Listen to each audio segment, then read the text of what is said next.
begin with, daily I get this mobile quote, and it was so surprising. The quote that I got today in my mobile is very much related to you. It goes on to say, a person becomes 10 times attractive, not by their looks, but by their kindness, their love, their respect, honest, and loyalty they show. So indirectly, it's a person becomes more attractive, how kind you are to others, more than the looks. So in this context, especially in Sri Lanka, you and I, what are undergoing, do you think we can be kind? Because when you talk to people, Tanushan, people say, a living Sri Lankan is undergoing so much of stressful situation where none of the living Sri Lankan has ever seen before. World War I, World War II, our people have undergone. People have seen the 1977 riots, 81 riots, 83 riots, 1989 JVP insurgents, the Easter attack, COVID year 1, COVID year 2. We underwent all those economic stress. But in 2022 is one of the worst ever economic stress and crisis that you and I have undergone. So at this moment of time, at every level, be it organization, individual, at any level, there's a lot of stress. So at this time, can we be kind? Do you expect people to be calm?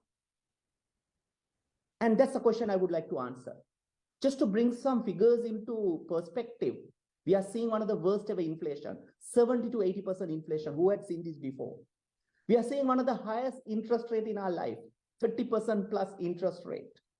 Our exchange rate has gone up to $370, 370 rupees per dollar, one of the worst ever Sri Lankan currency depreciation. Our GDP has gone into negative. At this moment of time, the stress is more at an individual level, where the income had not gone up, but the prices of goods have gone up. On top of it, we are going to implement a higher tax rate. The disposable income has come down. So what you purchase come down. So there is a lot of stress. So if you go to organization, there is a performance stress. You're expected to perform. At an individual level, you're supposed to perform at individual, at family level, at individual level. So I strongly feel this is the time that we need to be calm, we need to be kind. And I would say the time has come, and each individual, this is the time that one need to be calm and need to manage himself mentally, physically, spiritually, and emotionally. Mentally, you need to be calm. You got to understand this is the reality we are in. We need to adapt it, and we need to move on. This is the time to be physically fit. You can't get sick at this time because already stress is affecting you. So this is the time, do your exercise. If you have been doing twice a week, for God's sake, increase it. Can you do it daily? Can you do it increase to 4 times a week? Because physical fitness has a greater impact, or I would say it's closely correlated to your mental health and other fitnesses which I'm speaking of. Take on your spiritual path, stay calm. If you're a person who is meditating, go ahead and do it because it becomes more vital at this point of time. And those days, the leadership people told it's all about IQ, intelligent quotient. But today, a leadership is measured with emotional quotient, how one would manage emotion at individual level, at societal level, and more importantly, at organization level. So it's very important that one is fit mentally, physically, spiritually, and emotionally.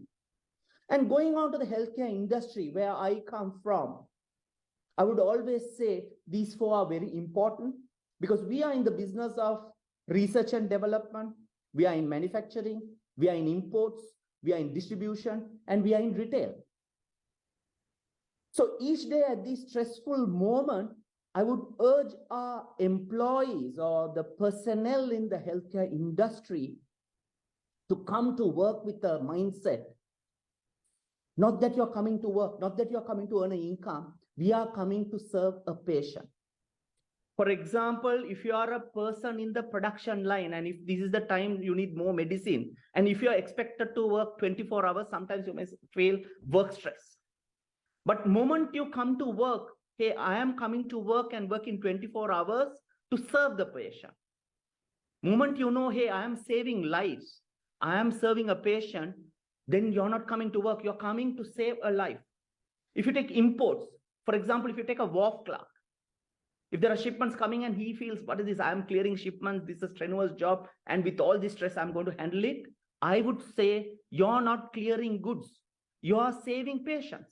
Each medicine of goods in healthcare, when you import and when you clear to take our stores, you're helping someone to save his life or live longer, or you're helping someone in the operating theater or in the ICU to save his life.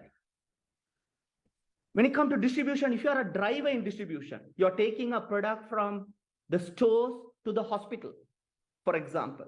You're not driving. The moment you think I'm driving and become stressful is one way to look at it. But I would urge, you are once again saving life. If you didn't take that medicine to that particular hospital, and that saved a premature baby being born in the theater, you have done a great job. So your job is not driving. You are serving a patient, you are saving a life, and you are contributing towards the healthcare fraternity.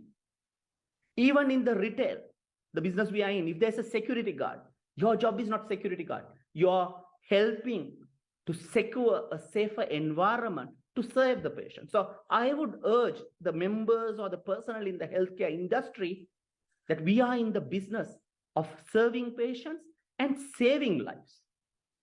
So I would like to conclude this discussion, Thanushan, by saying, this is the time to remain calm when you are pushed against the wall.